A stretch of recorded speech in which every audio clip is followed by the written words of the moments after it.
안녕하세요. 책사랑방입니다. 오늘도 반갑습니다. 내 것이 아니면 모두 버려라. 알렛 코엔 지음.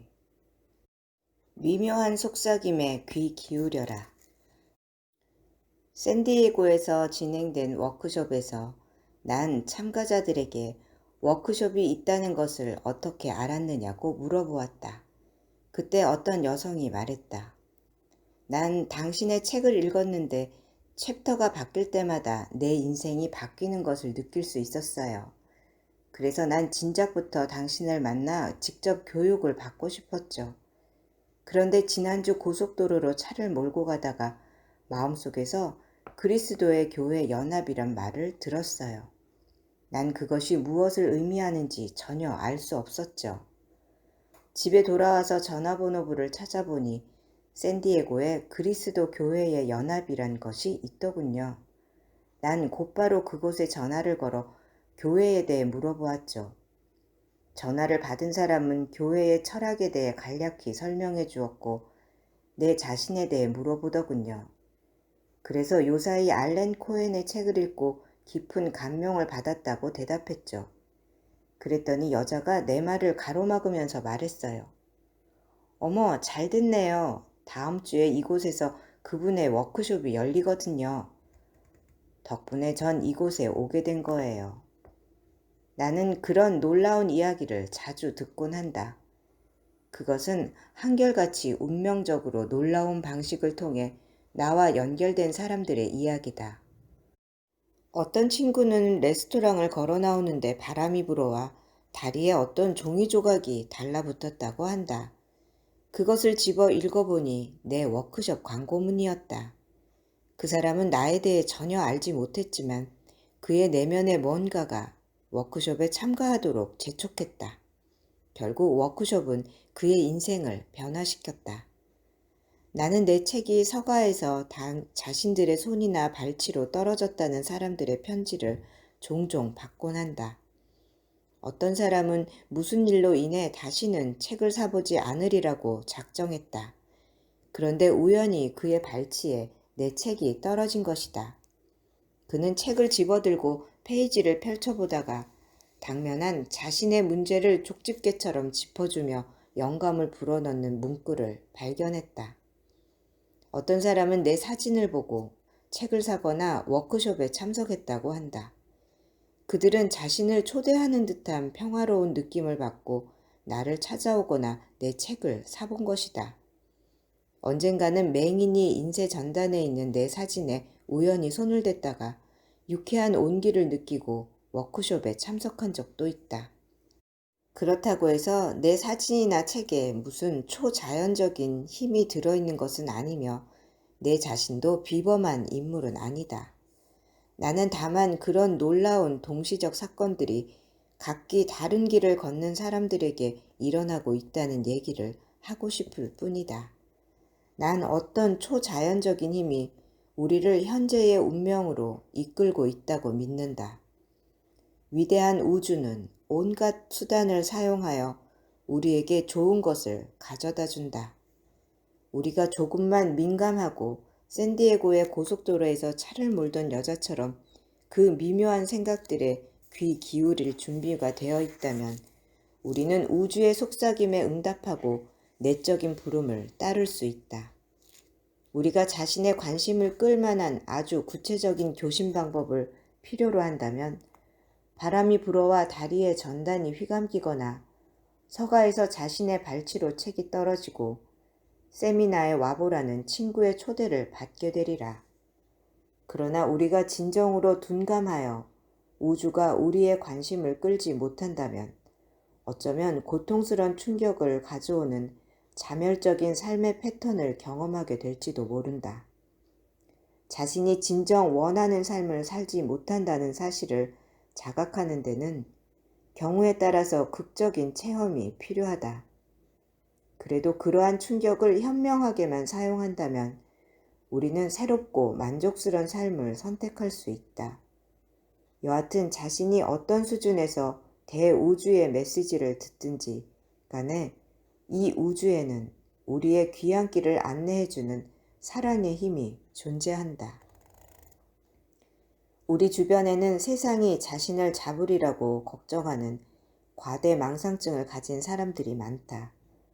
헌데 우주가 우리를 잡는 것은 사실이지만 그것은 우리가 믿는 방식으로 이루어지지 않는다. 삶의 배후에는 일종의 음모가 작용한다. 하지만 그 음모는 우리를 해치기 위한 것이 아니라 크나큰 사랑에서 비롯된 것이다.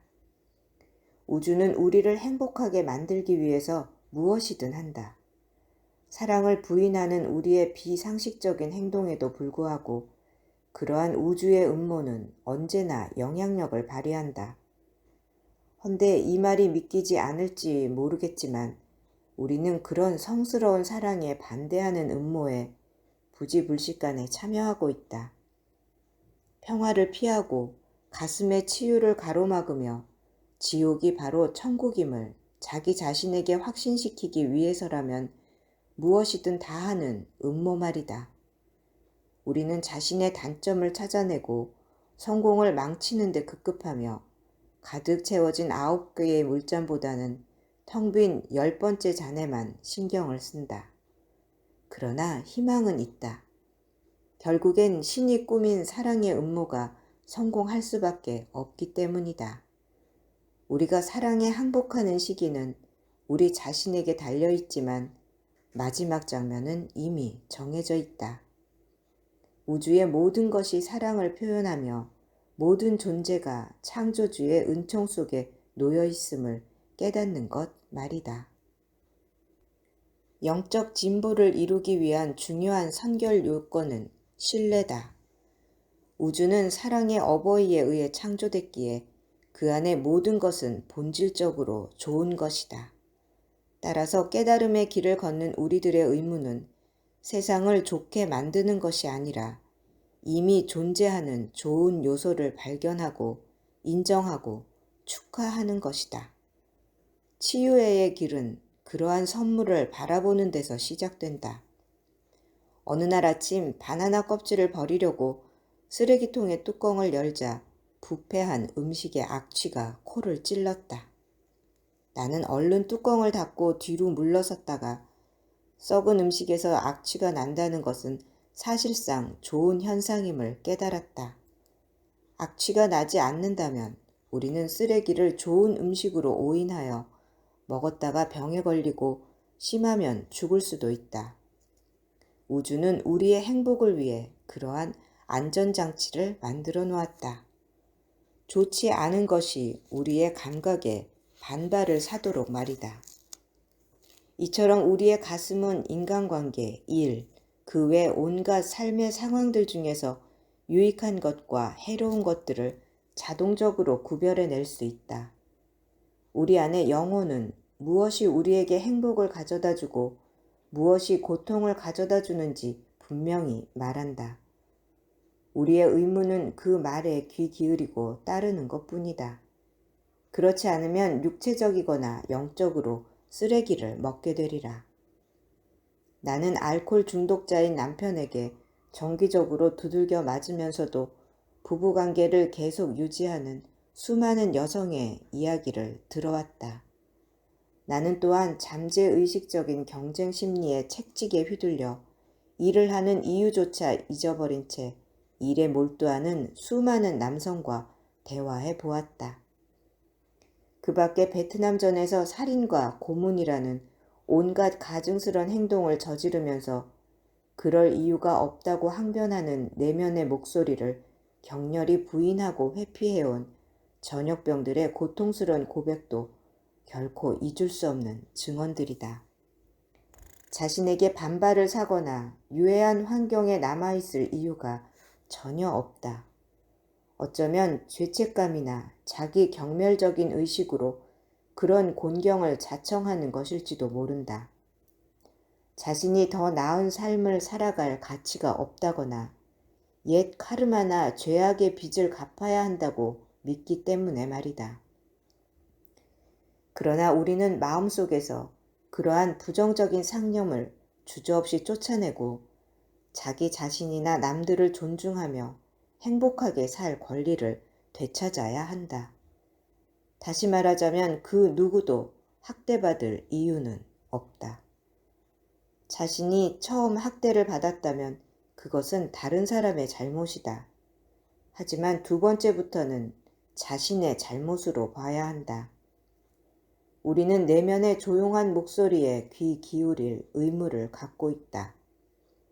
이것은 옳지 않아. 난 이 상황을 바꾸기 위해 뭔가를 해야만 해. 라는 목소리의 말이다. 잠재적으로 유해한 것에 반발을 느끼는 상태는 매우 유익한 체험임을 기억하라. 우리는 자신을 고통으로부터 구하고 어디든 자신에게 맞는 곳에서 평화를 누려야 한다. 그것은 결코 도피가 아니라 귀향이다.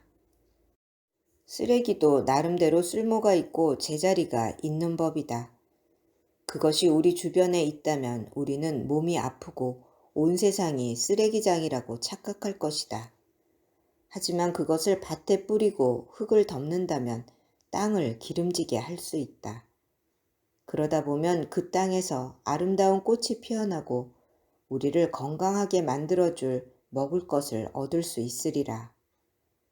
결국 모든 것이 다 좋다. 우리가 그 각각의 쓰임새를 제대로 알고 있기만 하면 말이다. 코스인 미라클은 우리에게 모든 만남, 모든 인간관계, 모든 경험은 유익한 것이라고 말한다. 이러한 진실을 이해한다면 결정적인 사고의 전환을 이룰 수 있다. 그러한 의식의 전환은 사랑이 삶의 전반을 다스린다는 가정에서 출발한다. 이러한 마음가짐은 자신과 마주치는 모든 사람과 사물을 재정의하고 과거의 불행만을 보았던 곳에서 축복을 받을 수 있도록 의식을 개혁하는 데 견인차가 되어준다. 신뢰는 진정으로 평화를 찾는 마음의 토대를 이룬다. 두려움은 온 천지를 이루는 신의 왕국에서 아무런 가치도 지닐 수 없으며 평화와 안정은 고도의 영적 진화를 이루었다는 징후이다. 우리는 신이 우리의 안팎에서 길을 인도해 준다는 것을 믿어야 한다. 자신의 경향, 직관, 그리고 가슴의 자력을 믿어야 할 것이다. 신뢰를 가로막는 것은 속 좁은 마음이다. 예수는 들에 핀 백합화가 솔로몬의 영광보다 더한 영광을 누린다고 말했다. 그러면서도 그는 하물며 우리 인간이 얼마만큼 돌봄과 축복을 받고 있을지 생각해보라고 말하고 있다. 우주가 인생 전반에 쏟아주는 좋은 것들을 살펴보라. 삶은 결코 우연히 이루어진 것이 아니다. 모두가 우리 자신과 우주의 선택으로 이루어졌으며 우주는 우리의 행복을 위해 엄청난 투자를 한 것이다. 들어주셔서 감사합니다. 사랑합니다. 축복합니다. 오늘도 제가 당신을 응원합니다.